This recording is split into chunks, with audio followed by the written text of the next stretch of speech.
No, you start, man. I don't want to start today. You know what? I don't even know why I'm here today. I'm just fed up with this whole thing. No. Come on, dude. You got to start the show. It's not my job, man. You do it. No, you do it. What are we gonna do? Like shove each other and push each other and just? Do you want to just scrap right here? If we're in the same room right now, I'd be giving you a big noogie. Go ahead. I dare you. No, but you can't because I don't want that. I don't want that at all. Oh, really? Right. You start. No. When you hit the go live button, you're starting. I'm not saying a word. So this is final. My foot's down. No. It's too late. We're already live, dude, and you got to start. We are not. Oh, we are live. No, I'm not starting. Yes, you are. This is just futile. Just arguing with you is just ridiculous. I'm not resisting anymore. I'm done with the resistance, man. This is it. I surrender. I give up. No, I'm giving up. No, I'm giving up. No, I'm giving up first. Start the damn thing, would you? Okay. Hi, everybody. This is just David and Tommy being silly, as you probably figured out. Usually we're not resisting each other quite like that. But today we decided to do it because we want to just like pretend that we're demonstrating a point. Anyway, welcome to today's episode, which we're calling Resistance is Futile. And hopefully there'll be a good message here for you. So good morning, Tommy. I mean, good afternoon. Well, I'm from good evening because I'm here in Dublin right now. Yeah, you're back on the other side of that big pond over there with some of our other listeners around the North Sea. Yeah. So, hi everybody. Resistance is futile is the name of our topic du jour, and the title was kind of funny, right? Because as you may pick up, I'm wearing a shirt which some people call my Star Trek shirt. It's just a cool sweatshirt that I got from REI or something, but apparently it looks like I'm aboard the deck of the Enterprise, and that term resistance is futile was a term that was used by the Borg, who were this group of people who were, and David, you can probably explain it better, but they were here to kind of overtake and take over the minds of people, and that they were going to assimilate you into their way of thinking, their very structured, mechanical way of being. And their term was, don't fight us. Resistance is futile was their term. Like you're gonna get absorbed into our collective consciousness, no matter what you do. But we're using that term in a different way today, and we're going to talk about how we tend to resist things in life in many different ways, in very subtle ways, in ways that we think are right and righteous, and how that can cause us some trouble and traps. So that's what we're getting into today. Yeah, exactly. And you know, the way I look at it is more often than not, when I want to resist something, when there's something in my life that I find myself pushing against, and that's literally what resistance is. You know, it's kind of this energy that's coming into my life, and I'm wanting to get rid of it somehow. And so what I do is I push it away. I try to push it away. I have that the opposite of magnetism is what I'm trying to do. I'm trying to get this thing out of my awareness, out of my life, not to bother me anymore. That's the kind of energy that comes up within me when I'm resisting something. And for me personally, I know that it's very much a brain chatter thing. It's an ego mind thing. It's where my mind is saying, oh, you got to get rid of this thing because it's bad for you, or you got to do this, or you got to do that, or you got to do something else. And in what I found for me, and maybe this is the same for you, Tommy, what I found is that usually whatever that energy is that I don't want in my life, it says, oh, you're fighting, so I'm just going to fight back. You know? That's right. The bully in the playground comes, or somebody shoves you and you shove it back. Yeah. And pretty soon you're in the principal's office getting detention. Not that ever happened to me. I've heard about stuff like that happening. Yeah, right. and so yeah, but it happens in such subtle ways. I mean, it could be that your sister is coming to visit, or this friend that you haven't seen in a long time, or is coming to, or your mom's calling on the phone, or right, and we resist. We're like, we're pushing back because there's something inside of us that doesn't want to deal with that situation. It could be a relationship. Yep. It could be a situation that you're in, like at work. You know, I don't want to go to work because that person at work is, you know, blah, blah, blah, annoying me. Mm-hmm, mm-hmm. And it could be as grand as the world. You know, we get all up in arms about politicians. Let's pick on that this year. And we could get this resistance in ourselves about politics and the government and blah, blah, blah, right? Yeah, exactly. So it can be at all levels. I mean, you said it very generically and nicely, is that's energy. Mm-hmm. It's this energy we have in us of resisting, of pushing something away. Mm-hmm. So just to kind of give different levels of it and different perspectives and make it kind of real for how that energy can show up in your life. Yeah, and I don't know, man, it's an uncomfortable feeling. You know, that idea that, oh my God, there's some reason that I have to resist, or maybe there's a voice in my head that's saying, well, if you deal with that person, he's going to say this about you, or he's going to point out that you're too fat. He's going to point out that, you know, you're lazy. He's going to say something that you generally don't like to hear, and which maybe you've heard a lot in your life, you know, and it's painful to get those messages from other people. And so you naturally just kind of find yourself pushing it away. And the thing is with that, what you're really doing is you're allowing your fear to start manifesting in your body. You're allowing that fear-based energy, that fighting energy to come up. And think about what it's causing to happen just in your body alone. It can create a lot of stress. We'll just start with that. Yeah, important to kind of recognize this resistance, right? Which is what we're talking about. So we all have resistance in our lives, different levels of it, some little things, some big things, some things that can cripple us, you know. And then what you like said, David, that resistance is a form of stress. We're talking about pushing, right? You feel the words we're using. There's resistance, there's pushing, and to me that's pressure. So there's another great word, pressure. Yeah. And there's stress. So we're putting pressure and stress on our life. We're putting pressure and stress on our relationship, or on a situation, or on a world event. And as long as you're doing that, another word that you could use there, Tommy, is fighting, because that's what you're kind of doing. You're fighting against what is. Yep. Fighting, resistance, pressure, and so what? I need to fight against the, you know, world oppression. I need to fight against, you know, the bad people on the planet. Well, first of all, let's start with the impact. And you expressed it nicely, David. It brings stress. Where's that stress? Is that stress out there in the world? Is it stress on the situation that you're fighting against? It's stress behind the shoulder blade over here. It's stress up that neck muscle over here. It's stress in your monkey brain.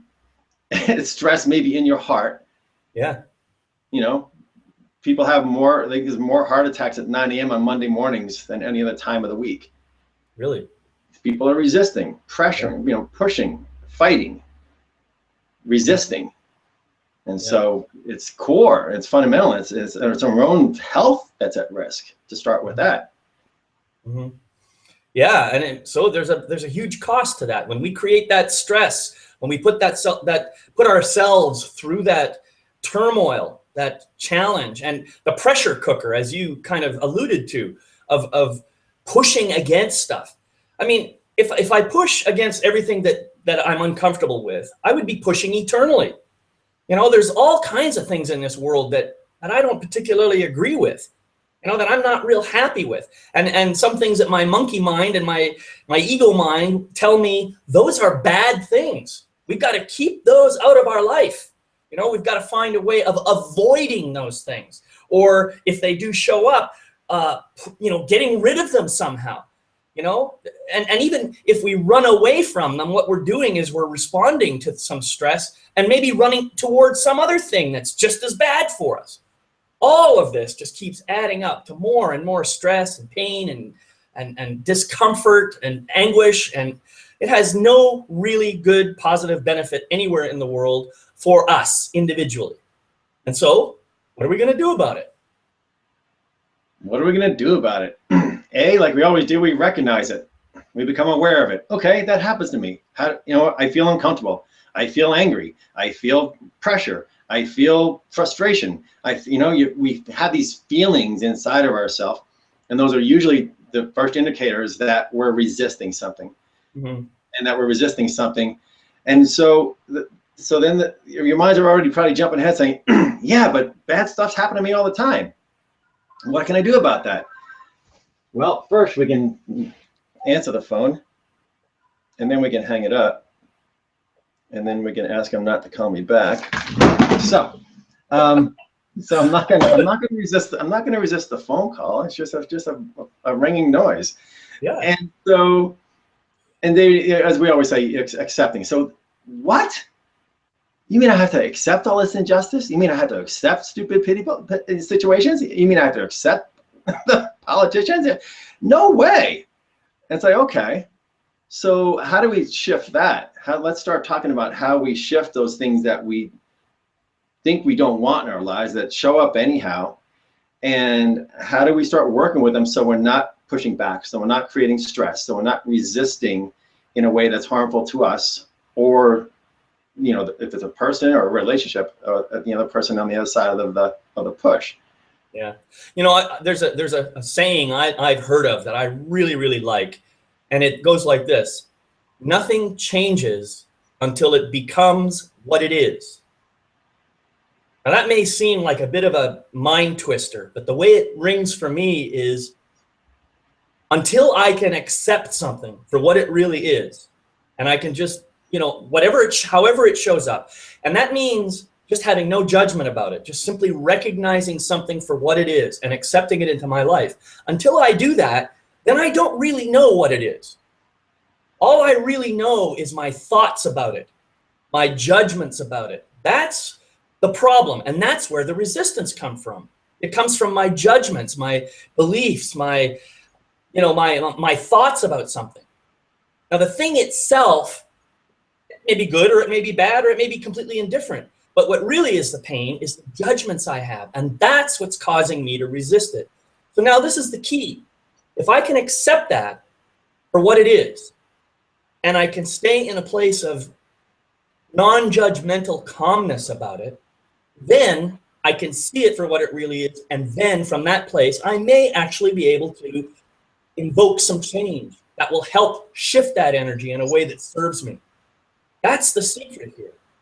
So as Tommy was saying, the first step is awareness, right? Once you become aware that you've got this resistance, then you can go into a place of acceptance. Now that doesn't mean you have to agree with it. It just says accept it for what it is. Now, try to come from that calm, centered place of presence. Maybe you can do something about it. Yeah, you're getting right into the space that we'll talk about next week, of this wisdom space, this space of having and clarity there. Okay, let's talk about that acceptance, right? So something's coming at me that I normally, would resist, would want to push off, would want to, hold it back, or not accept. So David, you're telling me to accept it? What? What are you, a nut? And I'm like, well, let's turn that acceptance into something that is maybe a little more palatable and doable right now. How about you just pause?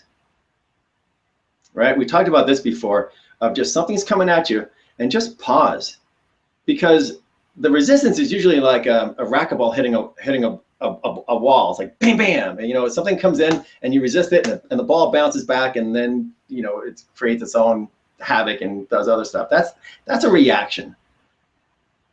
And our normal space of our crowded head and busy heart is to knee-jerk react, to fight back, to punch back. And that's what we're trying to bring some awareness to. And the first step in that, as you said, David, is, and I'll just use the word to accept, and I'll turn that word acceptance into an action that we can do, is we can pause, have a little bit of space, a little bit of a buffer, so we don't knee-jerk react, but we now, once you accept what's happening, you catch it, you pause, now your wisdom can kick in. Now your intelligence can kick in. Now your intuition can kick in, because you give it a little bit of space, and that's all it usually takes. And then a response will come out. So it doesn't mean you just roll over and just let everybody step on you. It doesn't mean you just accept everything and surrender and get squashed on the mat. That's not what we're talking about here. We're talking about approaching situations with some wisdom, and you need to give, in order to have that wisdom, you need to give it a little bit of space. Yeah. We've mentioned this before in previous discussions that we've had, but one metaphor that comes to my mind is the whole, what I would call a practice of spiritual Aikido. And Aikido is one of those martial arts that is specifically geared towards this very thing of not resisting something that's coming at you, but finding a way to accept it in and gently redirect the energy. That's what those martial artists do. They learn how to basically disable an attacker without harming the attacker or without harming themselves. And so they have to be in that place of presence in order to be able to do that. And presence means you are fully aware of everything that's going on right here, right now. That's the beauty of this whole practice. So what spiritual Aikido practitioners know is if they try to fight that energy that's coming at them, they're going to hurt themselves and possibly hurt the other form of energy, whatever it is. So that's why they look for a way of redirecting it. And it becomes almost, when you watch Aikido, it's like watching a really beautiful dance take place. It's unchoreographed because you never know exactly how the energy is going to go, but it's really beautiful how the two people just kind of, work together. So we can learn a lot from this. I love the whole concept of redirecting energy, because when we started the talk, you said that, we're resisting energy. It's energy coming at us and we're resisting it or fighting it. So if we think of all these situations as energy, right? Yeah. Whether it's a world situation looks horrible on the other side of the planet, or the politicians in our own country are doing ridiculous things that can frighten us, or our partner or our mom or dad or best friend or somebody is in a conversation that gets us all riled up. That's all energy, right? And, and instead of resisting energy, David, so brilliant. I'm a Tai Chi guy myself. I haven't done Aikido, but Tai Chi is the same thing. We redirect the energy. Yeah. Redirect it. So it doesn't, and let's talk about this redirection. What are you doing? Like, actually, what's happening? Well, I'm not taking it. It's not hitting me. It's not making my muscle tense. It's not binding up my neck. It's not messing up my back. It's not causing me more agitation. It's not causing me anger. It's not causing me, to boil up inside, pressure cooker, because I'm not taking it directly. So, and we're going to keep talking about some techniques of how to redirect, but we're letting it go by us. And so energetically, it's not hitting us. It's not impacting us. Yeah. Second thing we're not doing is we're not fighting back.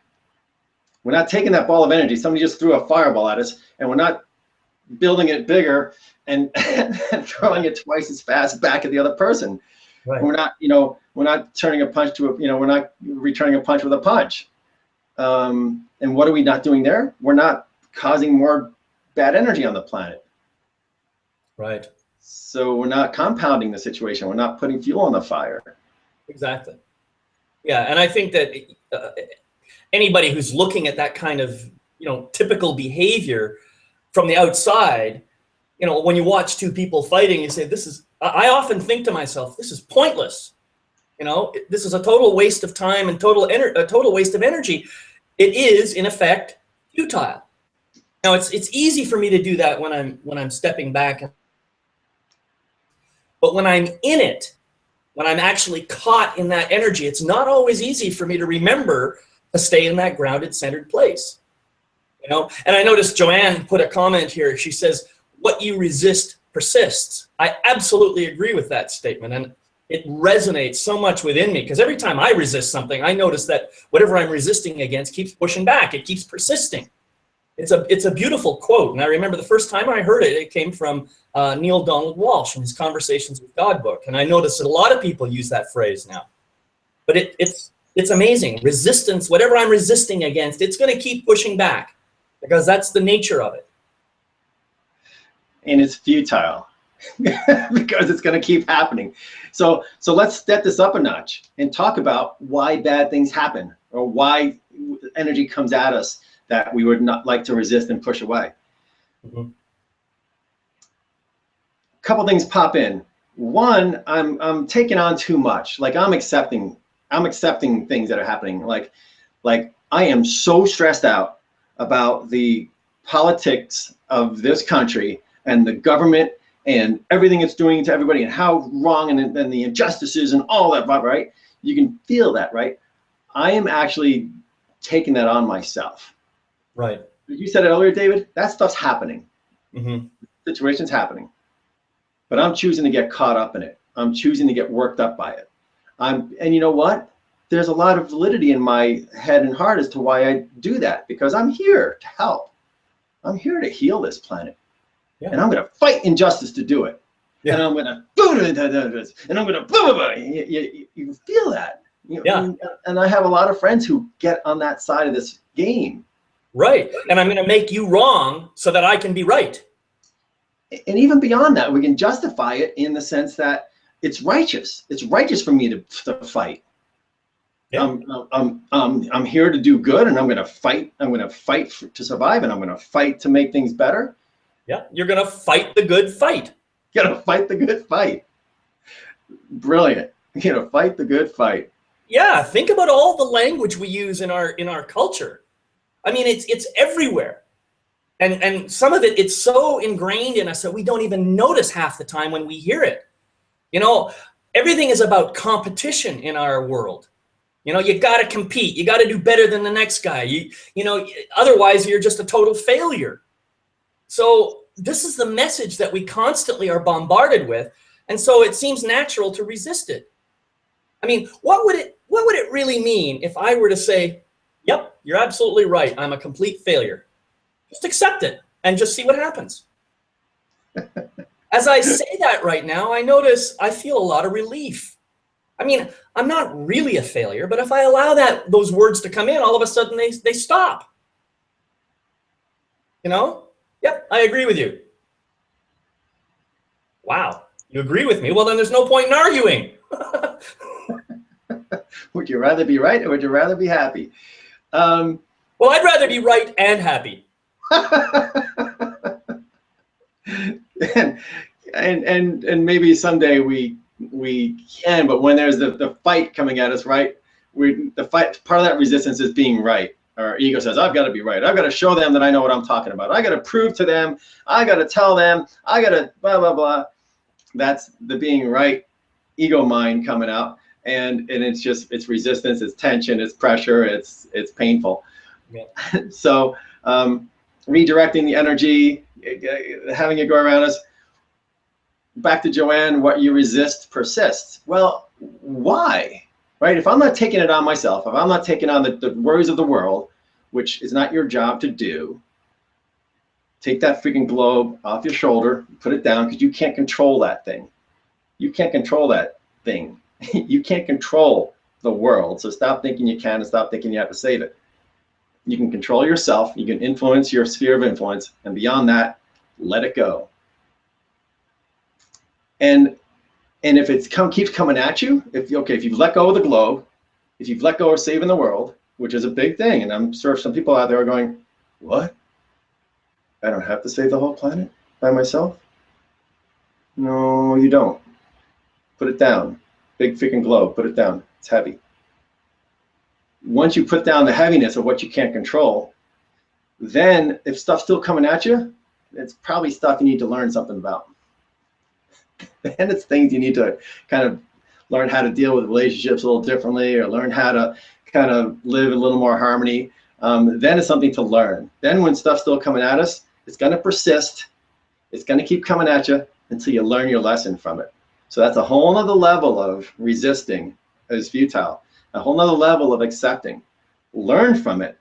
And I bet you, and you know this is true in your life, that when you've gotten kicked with the same stupid thing over and over again, whether it's a type of person coming at you or a type of situation, and it keeps gnawing at you, keeps bugging you, year after year, time after time, once you recognize what is causing that resistance in you, and you accept it, like you said, David, and analyze it and look at it, you'll have learned your lesson, and life will stop trying to teach it to you. Mm-hmm. So it's a huge, huge relief in here about learning. Yeah. You know, there's another beautiful piece in here that you kind of alluded to. I don't think you said it, but I want to just bring more light to it. Maybe you've said it in previous shows, but the basic thought is this: no matter what's going on in the world, what if every single person on the planet is just coming at whatever they come at with very positive intention? What if everybody's doing that? Now, my ego mind says, oh, that can't possibly be, because their strategy is completely wrong. They're going about it the wrong way, and they're not getting the result they want, and it's messing up my life. Well, that might be true, but what if you pause long enough to just listen? Hear what they are saying, watch what they are doing, and just simply observe without judgment. Maybe you can recognize within them something that's very similar to what's within you. In other words, this darkness that you see in them, this projection that you're putting onto them, may simply be an aspect of yourself that you really don't want to look at. This is a beautiful gift if you choose to look at it, if you choose to accept it. It's an opportunity, as Tommy says, to maybe look within and see a place in yourself that might require a little extra love, a little extra forgiveness, a little extra healing.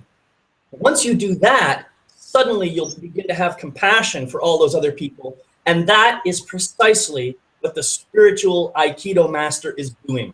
It's coming from a place of compassion, so that when that energy comes, you just gently let it pass by and you redirect it to something positive. I love the piece about assuming positive intent. And there's actually a lot of corporate training that is promoting positive intent. I hear executives saying it all the time, that they assume that, you know, the basic assumption is that everyone's trying to do the best they can do. Everyone's trying their best. Nobody's intentionally trying to screw things up or make things bad. They're from what they know, from what they've learned, from where their mind is and from where their heart is, they're putting their best foot forward every day. Yeah. You start with that basic assumption, and that takes a lot of the pain away from, like, taking on responsibility for making somebody else happy or somebody else hurting your feelings. All these things we've talked about before. Those are all energies that you're taking on, that you're resisting. Yeah. So yeah, that's a deep one, man. That's something we can talk about at another time too. Is that whole energy of positive intent versus fighting against, thinking that everyone's out to get you. Yeah, there's a whole depth in that one. Well, you know, I was going to say, Tommy, even if you are 100% certain that somebody doesn't have a positive intent, the fact of the matter is, whatever they are doing, they're doing because it's consistent with their own belief system.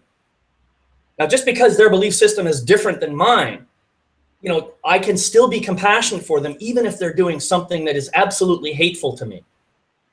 And that takes a huge amount of love, because really it's love that's going to solve the problem. It isn't going to be a continuation of the fear and the resistance and the fighting back. And that's just adding fuel to the fire. We have to learn as a species to come more from a place of love, no matter what it is we're dealing with.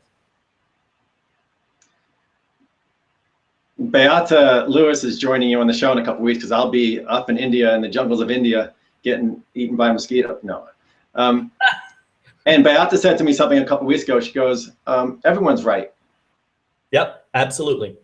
So just, you know, that's something, and I just wrote that down, and maybe that's a topic we can just explore at another show sometime. Yeah. So I want to come back to David, because we're kind of wrap this up a little bit. And you know, we talked about the pressure and how it's physically bad for us to resist. But what do we get from accepting? What do we get? Like, how does life change? And I wrote a couple things down before the show. And I was wearing a Beatles shirt earlier, and the song "Let It Be" was like singing in my head. You know, what do we get from if we just let it be? And then the next word came up, which I have written on a chalkboard on the wall here in the house. It says resilience. Mm. You are so resilient when you can do this. Yeah. When you can deflect the energy and you're not taking it on yourself and you're not letting it hit you. And even the stuff that's meant for you, you learn from. That to me is such a deep, rich definition of the word resilience. It's that, and that word is strong. That word is powerful. That word is only something you can do and control in yourself. And this is one way to become resilient. And then another word that kind of manifested on top of resilience recently is the word dauntless. Mm. Someday you can get to dauntless. Yeah, unstoppable. And nothing bothers you. Yeah. So really powerful what we're talking about today. This whole concept of resistance that we think is justified and righteous, and yeah, in my head it's the right thing to do, and we've kind of, I just think, pretty clearly explained how it's futile. It works in just the opposite way you intend it to. Right. Well, so here's what I would recommend, folks. First, if you feel yourself resisting, notice it. Become aware of it. Second, and this may be a little bit harder, maybe easier to do it if you do it this way. Forgive yourself for resisting. That's the first thing. Because now, once you forgive yourself, maybe you can just release the resistance a little bit and start to get into that pause mode where you have that place of accepting what is, accepting it. And then you can now decide from that calm, wise place of your inner sage of how you can bring love to the situation. Those are really that's the secret. And I think that will engender huge amounts of fulfillment, satisfaction, and happiness in your life.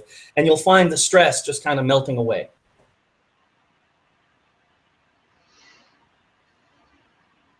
Thanks, brother. All right, next week, we're having a special guest on, a dear friend of mine, Marjan Motashimi is coming on, and we are actually, Marjan and I are heading to an event called Wisdom 2.0 up in San Francisco. We're going to be passing through David's part of the world. And actually, Beata is going to be at Wisdom 2.0. And next week, we're going to talk about, the topic is going to be wisdom while you work. Yeah. So talking about this place of wisdom in us and how we can actually bring that into the workplace. It's going to be exciting and fun. Hope you can join us then. Okay, bye-bye.